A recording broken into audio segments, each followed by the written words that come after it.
Well, good morning. Welcome to the second day of Wales Tech Week, our tech summit here in Newport. We've got another incredible day of speakers lined up for you. And our first panel here on the Pulse stage this morning is called the I'll start that again. It's called the GenAI Opportunity in Financial Services, Elevating Customer Service. Now, this session is in collaboration with Admiral, and our lovely panel of speakers here will explore generative AI. Chairing this panel today is Sarah Jones, CEO of FinTech Wales, bringing over 25 years of award-winning marketing experience across a wide range of sectors, including finance, tech, legal, HR, healthcare and education. Sarah's known for her strategic vision and collaborative approach. She's been a driving force in raising the profile of Welsh fintechs and giving Wales's fintech community a stronger voice on the global stage. So please welcome Sarah and our panellists to the stage.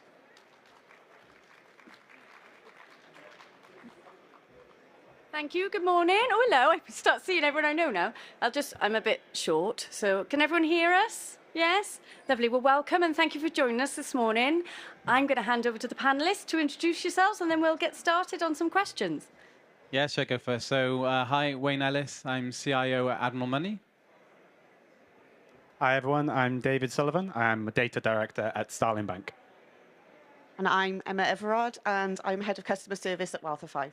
Lovely, thank you. We were being joined by Craig at Google as well, but unfortunately he couldn't come this morning. But we've got a fantastic panel, so we'll dive straight in. And I will be coming to the audience for questions, so get them ready. So, Wayne, I'm going to start with you. So generative AI, that's going to be the hardest to say this morning, is often compared to the internet revolution. Would you agree with that? Yes, I would. I think if I look back, and I unfortunately do remember when the internet was first starting out, people didn't really know what it was going to be. So if you do remember back that far, people were just building personal homepages, building it to have a advert effectively for their business. They weren't looking to do commerce. They weren't looking to do anything customer facing. Really, it was still all through the existing channels. And if you think where we are now, where everything is digitally focused, where we do far less on the high street because we do commerce digitally, I see lots of similarities, right? So people genuinely don't know the power of the technology that's just starting to come out.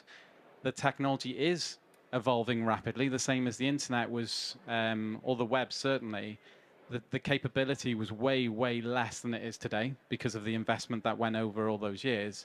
But where I think it is going to be different is the pace. So it took probably decades, really, from the very early start of the web to where it became a meaningful impact to people's lives. Whereas I think this is going to be compressed 5 to 10 times. And it's huge, huge amounts more, right? I think also if you look at like Google on here, as you said today, but Google didn't exist before the internet. You look at the companies like OpenAI, Anthropic, etc., also didn't really exist before generative AI really took off. So I think there's huge opportunities for new businesses, new ventures, and just new ways of working. Yeah. David, Emma, anything to add for that? I think, yeah, I echo all of Wayne's points. All I will kind of add is I think you saw with the internet as well, the first websites, they typically looked like newspapers, right? They tried to make the first websites look like the thing that came before it, like the analog world. I think you're seeing that a little bit with generative AI. A lot of the applications are chatbots because that's what people think of with generative AI is that you can chat to it. But I think, kind of going forward now as the technology evolves, we'll move past that. It's a chatbot and more into it being part of everyday life, and it'll just become part of society like the internet is. Yeah. No. David, while you got your mic actually then, so what do you think the biggest misconception is, what you're hearing from colleagues or customers about generative AI? Yeah, I think for me it's the conflation of generative and analytical. People look at AI and think that it's mathematically precise and it can do all these analytical capabilities as well as the generative. And while these models are making strides in that space, and I know Craig isn't here, but Google launched Gemini 3 last week, and that kind of sets a new standard for a lot of these mathematical capabilities. But they're still not quite there yet. And I think especially in a sector like finance, where if you're only 99% accurate, you're still wrong. There's a huge way to go for these models in terms of their analytical capability. And I think that's kind of where I see the biggest kind of confusion at the moment. Yeah, definitely. So Emma, as head of customer service, trust is a huge thing for you. So how are you balancing, or how are you making sure that that fundamental of trust is still there as you're bringing out these new AI tools and experiences? Yeah, I think you've really just got to find the balance. Customers still want to receive human support. So we've really tried to find that balance between the AI and the human support. We've kind of been testing it now for the last sort of 8 to 12 months, I'd say. And over the last few months, we've really started to kind of build on that. But certainly, I do think it's a case of ensuring that we've, keeping that human element there, but also being able to kind of create consistency across the team and using, similar, well, not similar, but the same answers that are, being consistent. And yeah. And David Wayne, from Admiral and Starling's point of view? Yeah, there's some interesting user research I always point to on this, which I think is GWI Money Talks, which says 1 in 3 people are still skeptical about finance. A reminder that the Space Security Roadshow is now taking place in room 2B. I'll let that go. Yeah, 1 in 3 people are skeptical about AI, and they don't want it anywhere near their finances. And I think, yes, there's huge opportunity, but we don't want to come across as tone deaf as we roll this out. And as Emma said, the people don't want that barrier to great customer service, right? We've all been there, where you have to speak to a robot before you can speak to a human, and we don't want to be building those experiences, but we do want to leverage AI where it can give a better customer experience. Yeah, and actually, I suppose while you've got the mic, obviously Starling has this year brought out the first in its industry in AI in Challenger Banking. Do you want to tell the audience a little bit about that? Yeah, so earlier in the year, we launched Spending Intelligence, which was a UK first for generative AI in the banking app. And that was really just our kind of flurry into generative AI in a customer-facing capacity. We've had it deployed in the bank for close to 2 years behind the scenes, but we've been building up to the confidence of putting it in front of customers and the kind of hyperscaling that comes with that. And Spending Intelligence, it was deliberately a fairly kind of benign first venture out there to kind of really learn, well, how do people want to use this, and what's the demand for it? And we've learned a huge amount from Spending Intelligence, and then last month Scam Intelligence, right? We're our first multimodal application to help people spot signs of scams and help combat fraud. And this is all just on our path of building up that confidence and expertise that will lead very soon to kind of that next big step for Starling and AI. So, yeah, and the customers reacted really well to it. Yeah, it was really fascinating actually to see how people use it. Like we immediately saw a third of people were trying to use it for financial advice and things that weren't part of the advertised remit of it. And so we've learned a lot as a company from just at an aggregate level, looking at these topics and these themes of what people are trying to ask it to do. And that obviously helps us plan where is the demand, where do we need to kind of fill the gaps. Yeah. And over to Admiral. I'm going off script, sorry, Wayne. I tend to do that. Obviously, Admiral is, is it 30 years in the making now? Nearly 30? Yeah, 93 we set up. Yeah, so realistically, how long have you guys been using AI and obviously bringing these AI solutions? I mean, it's as soon as, AI in the non-generative sense for a very, very long time. But when we talk about generative AI, largely as soon as ChatGPT launched, the world took notice, right? It was the fastest to 100 million users or wherever it was. So we were not blind to that either. So we were, as a group, we were talking about it immediately. Our group CEO talks about it extremely well, actually. In our most recent results, he was talking to the market about where we want to do things. And I think that really helps to have that direction from the top of somebody who really gets it and understands where the value that can be brought. And across the whole of the business, we're exploring. But I think this is the interesting thing, is that because the technology is moving so quickly, exploring is the right way to approach it. the technology will change. The state of the art today will be gone in 6 months' time or whatever. So making too big bets, I think, is the wrong thing today. Yeah.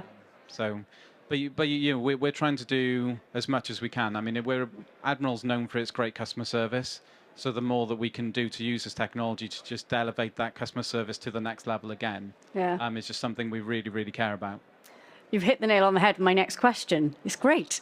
I'm going to do much today. So obviously regulation moves a lot slower than technology. So how do you balance that, the pace, I suppose, of trying to be innovative but still compliant? There's a couple of ways for me. We've got a very good compliance team who are very supportive, and they also understand this technology really well also. So having that backing and that support for doing things sensibly and safe is important. But the way certainly we rolled out within Admiral Money is to go the lower end of the risk scale to begin with, as we learned and as the technology evolved. So we started out doing things internally that were non-customer affecting in any way, that would just elevate our own jobs to make our lives easier, to make us more effective and efficient, etc. And then as we get more comfortable, then we can start looking at things that can be customer facing.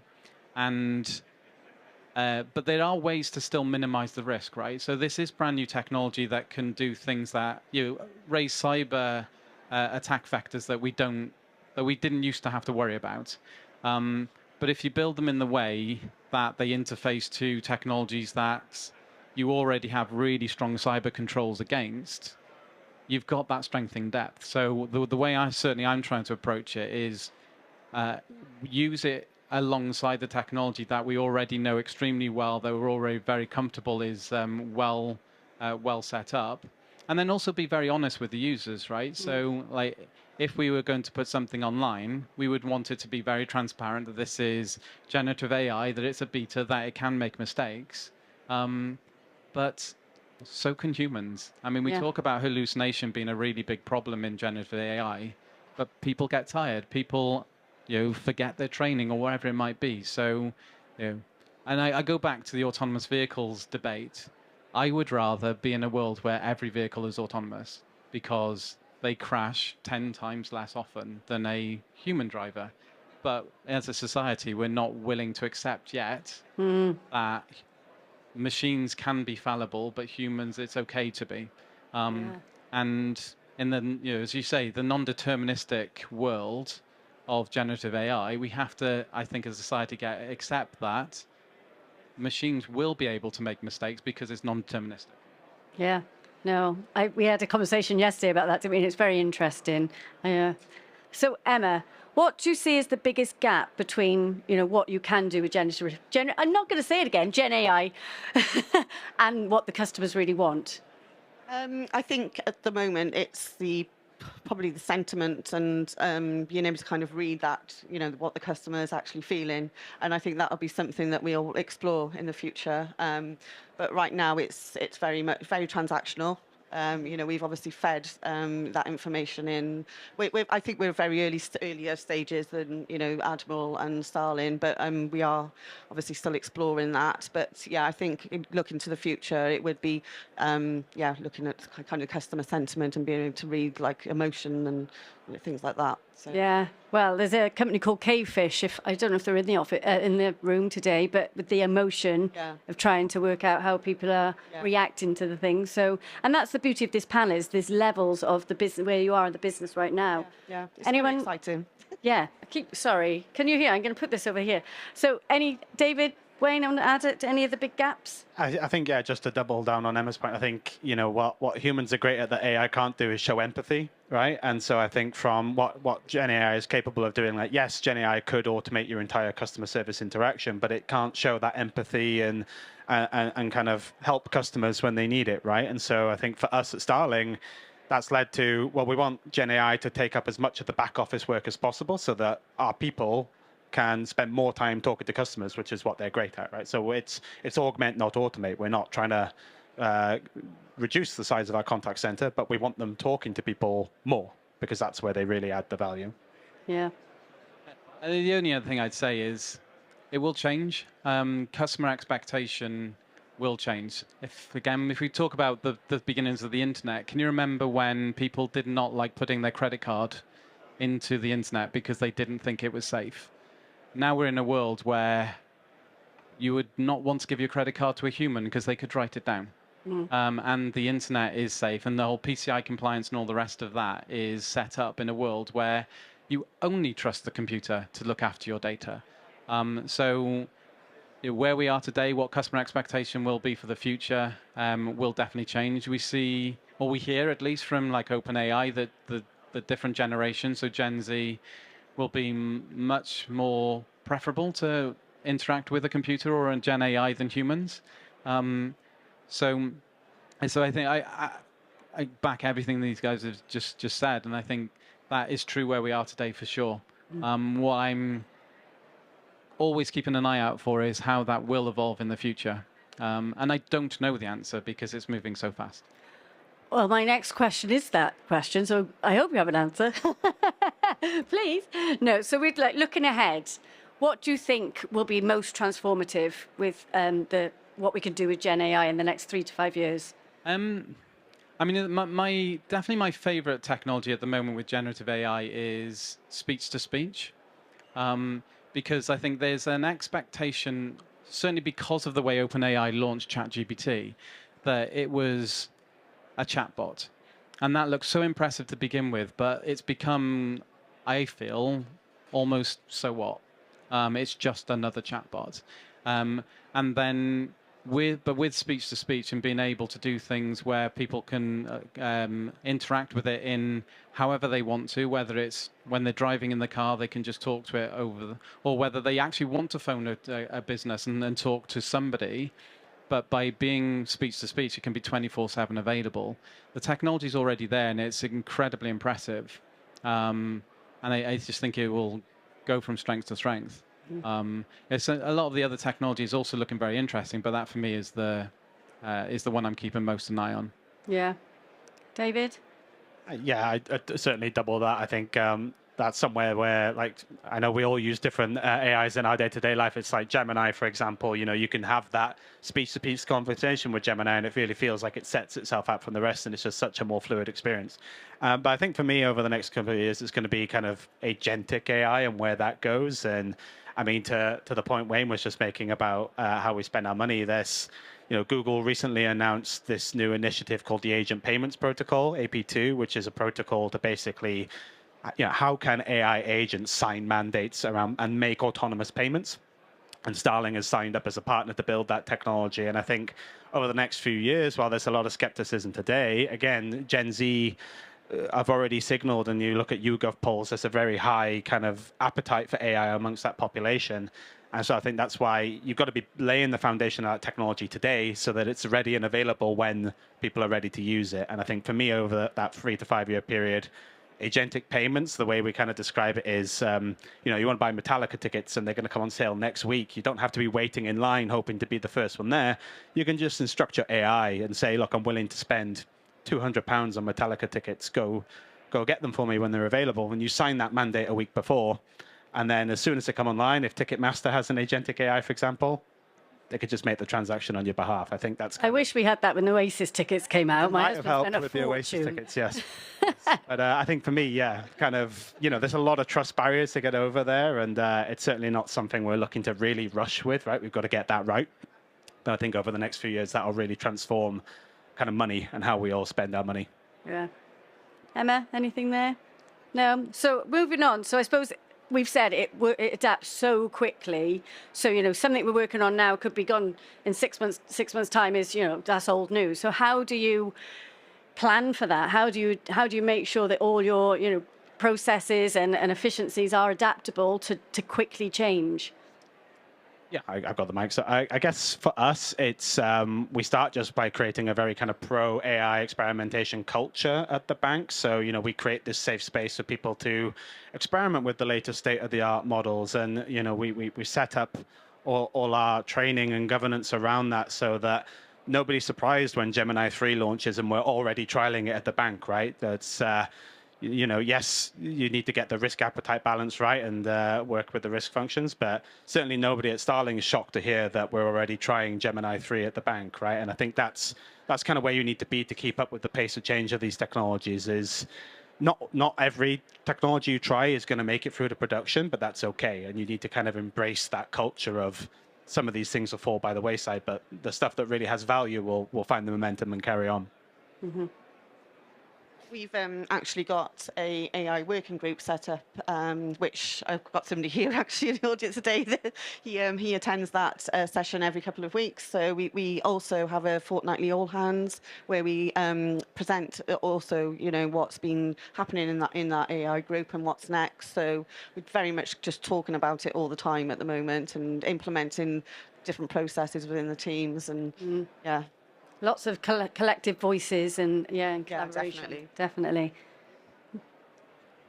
Yeah, the only other thing for me to add, given that Craig's not here, I'll give him a quick shout out. So one of the advantages I think of a platform like Google, but AWS and Azure does it also, is having AI platforms. And so you don't have to worry about which model that you've integrated to, because it just like Vertex AI from Google will allow you to connect to all of them. So like Anthropic last night launched Opus 4.5, and it's already in all of those platforms immediately. So you can adapt quite quickly if you want to. And then the final thing is, I kind of said it earlier, because the technology is moving so quickly, I wouldn't be looking to set up a multi-million-pound program of work that's going to place that one big bet on a particular tech, because who knows if it will still be even available in 6 months' time or 12 months' time, or whether it's no longer the state of the art, it's failed.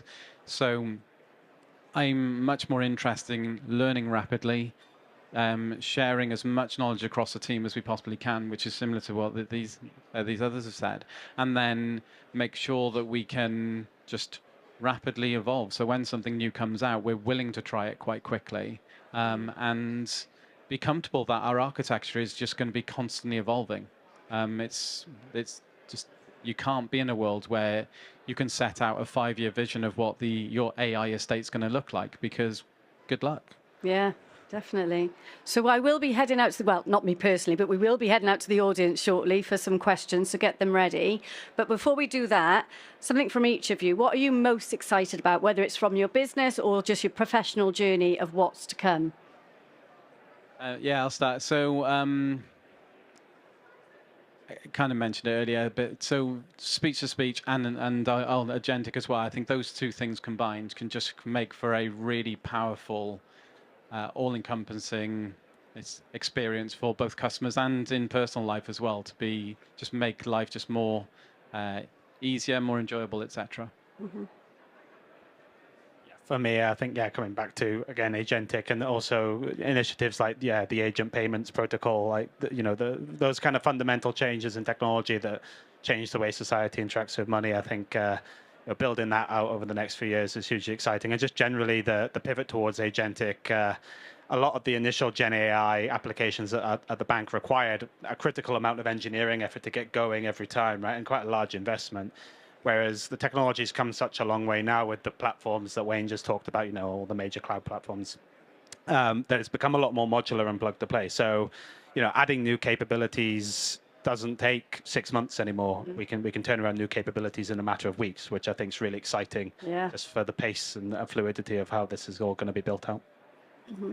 Yeah, for me, it's exploring the full customer service agents that could be possibly available 24/7 to be able to kind of help customers when we're not open. Well, to obviously help them well, not to be able to just give an answer that they're annoyed about, to actually be to actually be able to give an answer that's correct. Yeah, effective customer service, 24 hours. Fab, thank you. So have we got any questions in the audience? Oh.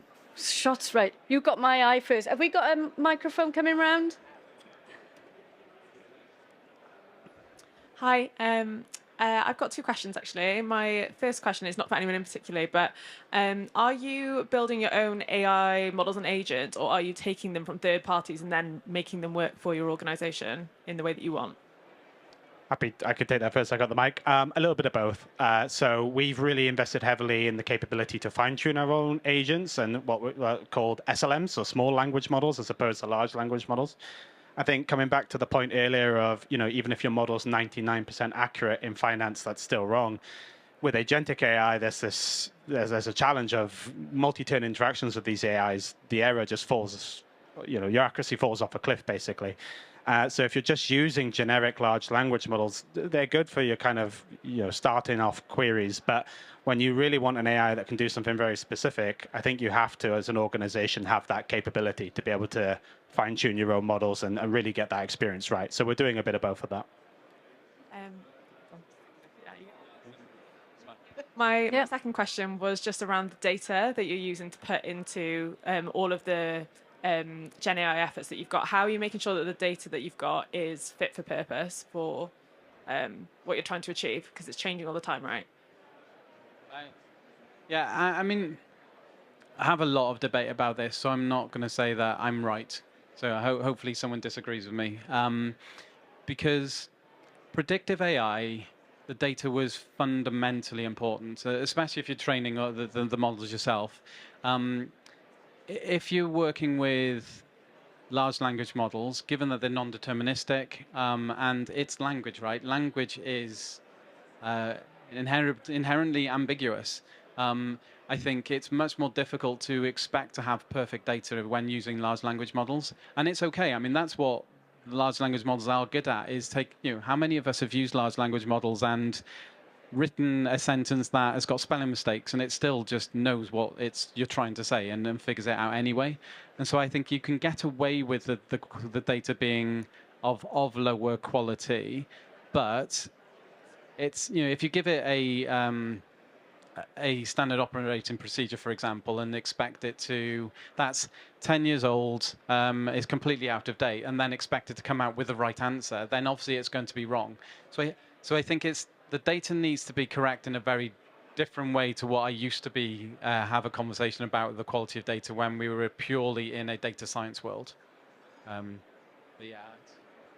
just add a little bit. Certainly, I'd agree. I think the tolerance for data quality is a little bit there's a bit more tolerance with generative AI compared to some of the more classical machine learning applications where it was really paramount.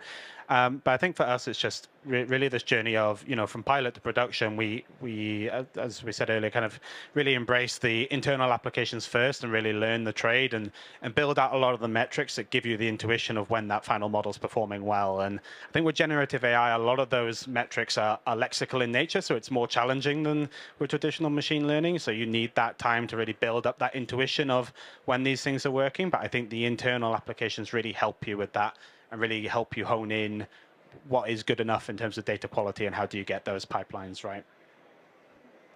And I think maybe a year ago, people were worried that AI was going to take over their jobs. Where now I just think that the jobs will change. You need somebody there to be able to kind of feed that data into the AI and make sure the data's up to date. So I think there's just a shift in kind of how that works, really. We were talking yesterday about a bit of a round table. It's a blended approach, isn't it? It's not human versus machine. It is, we need both. So, okay, did that answer your question? Yes? The lady in the front here? Hang on. So how can we bring social value to banking by using AI? For example, helping families to budget better. Sorry, do you hear the first part? No. How can we bring social value to banking through AI, for example, to help families budget better, not just regular bill forecasting and considerations for those regular payments, but checking regular purchases through perhaps AI scanning, the internet to find better prices at more local stores? I'm happy to start. I think the first question, which was, what are the differences and similarities between the internet and generative AI? I think both of those democratize different things. The internet democratized access to information, whereas I think Gen AI will democratize access to knowledge. And you see this in a lot of industries, especially the legal sector. Generative AI is having a huge impact there. But I think in finance, it can really be this tool to help people be good with money and help improve financial literacy and really break down those barriers. So I think, we see huge opportunity in exactly what you just described, that kind of helping with your family budgeting, right? Like these little things that you're otherwise sat scrolling through your statements trying to understand where your money's going every month. Generative AI can really empower you to do that quickly with confidence. So I think, yeah, for me. Yeah. Any other questions? There we go. Make me stretch for it. This question's for no one in particular, but what are the biggest challenges in scaling the implementation of Gen AI across your companies? I'm happy to go first. I think something we've really learned in that kind of pilot to production journey is just that operational resiliency is critical. And it's really difficult at the moment, right? There is a global chip shortage. Nobody can get enough GPUs. And Sam Altman, the CEO of OpenAI, when he was asked what the bottleneck right now is, he said electrons, right? It's just fundamentally, the industry can't grow as quickly as it really needs to keep up with demand. So that's a huge challenge and something we've really had to kind of curate. I think, again, Craig isn't here, but Google really stand out in that space in that Google own the entire GenAI vertical, the entire supply chain. The Gemini 3 was trained on TPUs, which are proprietary to Google. So they aren't beholden to NVIDIA, right? They're not. Whilst they would love to get more chips off NVIDIA, they have their own capacity. They can provide their own infrastructure to train these models. And that's huge in this industry, and I think something that really sets Google apart. But by no means that shouldn't mean that you then just put all your eggs in Google's basket, right? I think all firms are on this journey to understand how you can diversify and make sure that you're multi-cloud when it comes to Gen AI. I think initially when we first started talking about AI, our CEO, he actually wasn't on board. It was a couple of years ago now, but now he's very, very on board. And he, like I said, fortnightly, he presents fortnightly all hands slides just about AI. So it's definitely like the course of that has changed really over the last few months. So I just think you need to persevere with that and yeah, just get people on board. I remember hearing years and years ago now, one big financial institution didn't want to bring in emails because he thought all the staff would just talk to each other. So imagine that. It's just crazy, isn't it? So, for me, there's a number of things that are going to slow things down in terms of scaling. I mean, fortunately, the UK is good from a regulation perspective here. I mean, if we were in Europe, it would be much harder. So that's the government actually been really supportive, which is great. And the AI growth zones, which have been announced the last few weeks, are also going to really help. But knowledge is still limited. There's a lot of people who are starting to get on board with this technology, but it's still not very easy to get people to work on this. And no one has got a huge amount of experience because it's only a few years old. If you're working with the generative, yes, you could have been doing degrees, PhDs, whatever before it, and the tech has been around for tens of years. But realistically, the populace has only been 2 or 3. And what was important 3 years ago is not what is important today. So knowledge is so limited. And then risk, we have to balance the risk, right? We're protecting our customers' data. We're protecting the experience that we want to give to customers. So rolling out something just because we want to, it needs to be good for the customer at the end of the day as well. And all of that is just being evaluated all the time. So I think it's just balance of doing things because we need to learn, but doing it safely and carefully and making sure it's a good outcome. Another one here. oh, lovely. Hi, thank you. It's been an amazing talk so far. You mentioned risk, and with generative AI, the prompts can lead to unexpected or even malicious intent. So how do you protect against the risk of the unknown with when you're implementing this sort of thing? So I'll start because I've got the mic. So there's two ways I would approach it. The first of all is well, I'll give you a really solid example. So we're looking at building a communication channel where you can ask questions to do certain things, so agentic capability. The integration for that will be through standard APIs. So yes, you're talking to a chatbot or a voice-to-voice chatbot, whatever, but it is using tools and that the tools it's using are APIs. We secure those APIs in the same way that we secure our APIs through all of our web channels, which we know extremely well, right? So, and they're very secure. We've been through the whole pen testing for years and years, decades. But then, so it won't be able, therefore, to access data that it shouldn't, because it will just fail. But then, yes, you can try to prompt inject it to say something it shouldn't, or to try to trick it into giving you some different information, and then, yes, it will fail. And we just be open and transparent with the customer that this is new technology. We are rolling it out. We think it will give you a better experience, but it is still brand new. Just so, bear with us. Let us know if you have any weird experiences. And I think that most people will be happy to say, I really enjoyed it, or actually that did something weird, I'll let you know. So we keep the risk low by not exposing stuff that we shouldn't, but we can still allow for a little bit of oddity. We don't have to have it be perfect in that instance. Does anyone in the audience have any sort of examples or anything you want to tell us, the panel, and of your experiences or what you're providing your customers and staff? Is there any examples you guys want to share? You're like, no audience participation, please. Any other questions? No? Oh, one.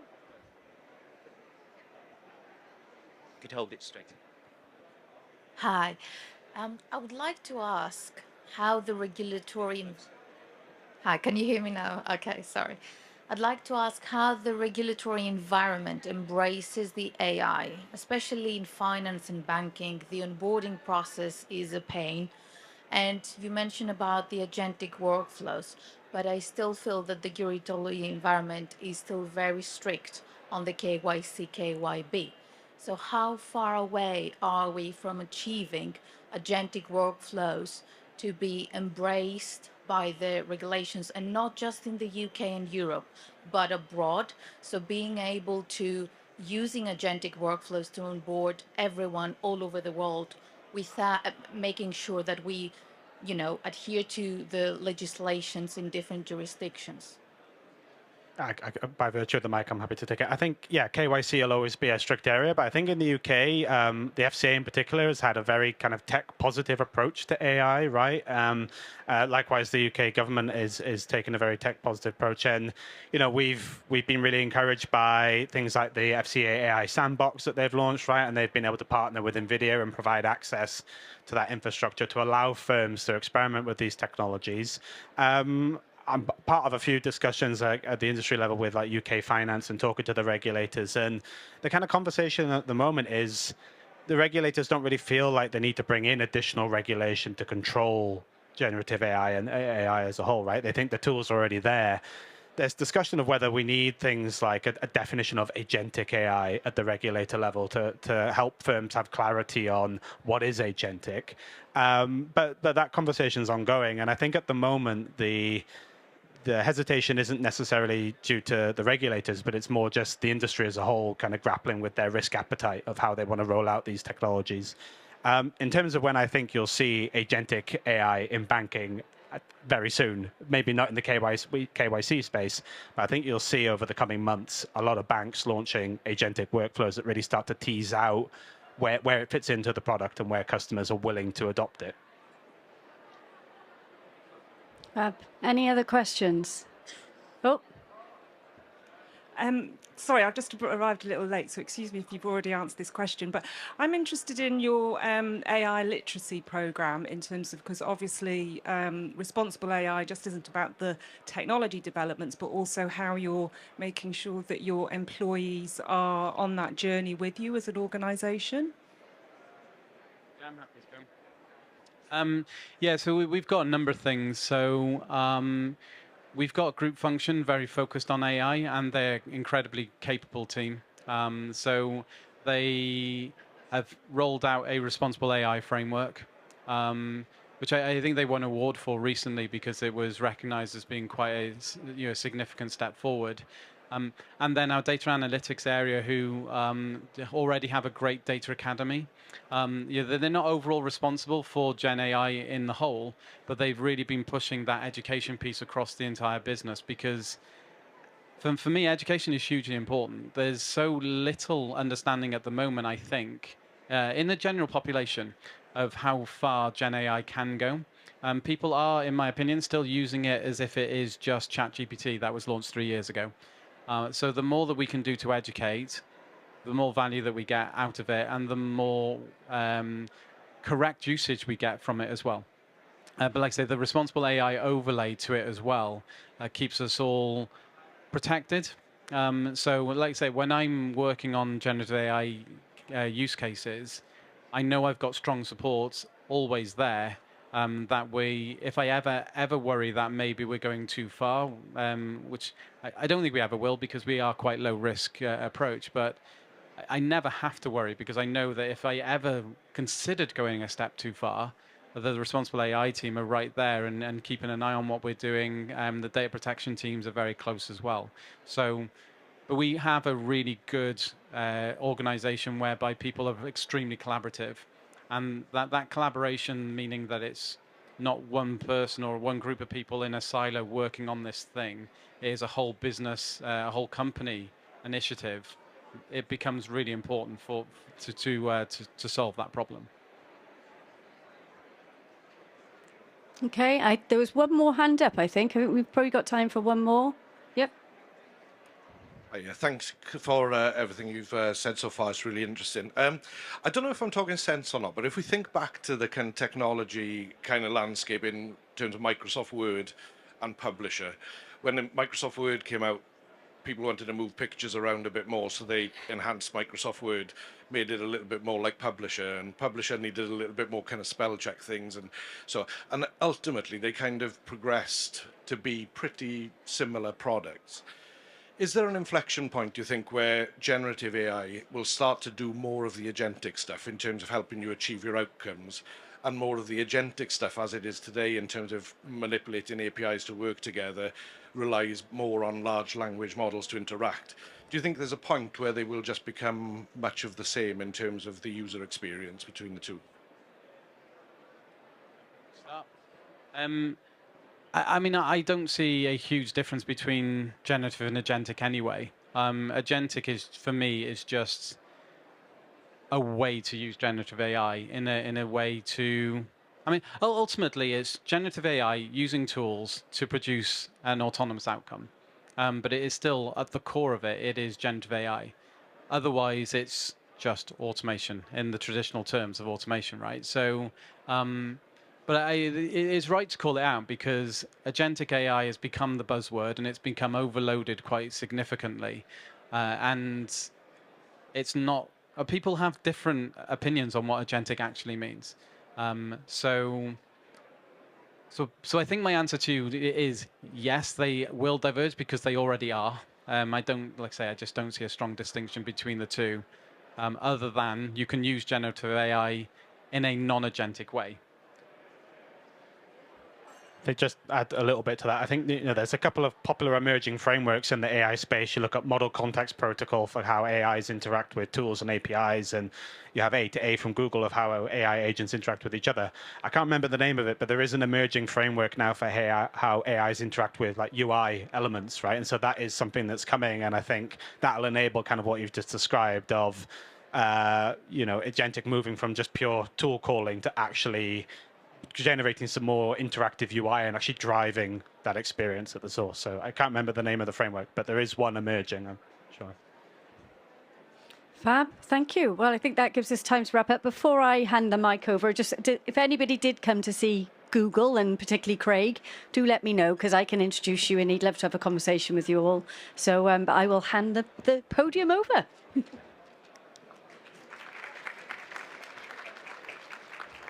Well, I think you'll all agree that was a really interesting and insightful chat there. So a huge thank you to the four of you. That was wonderful. And thank you to all of you for joining us as well, and for all your questions. I particularly like the one about how GenAI can help with personal financing. So it's really good to hear your thoughts. So thank you for that.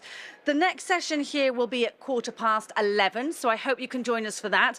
In the meantime, please check out the app. It's got details of all the sessions that are happening here throughout the day. But for now, please say one more thank you to our panel.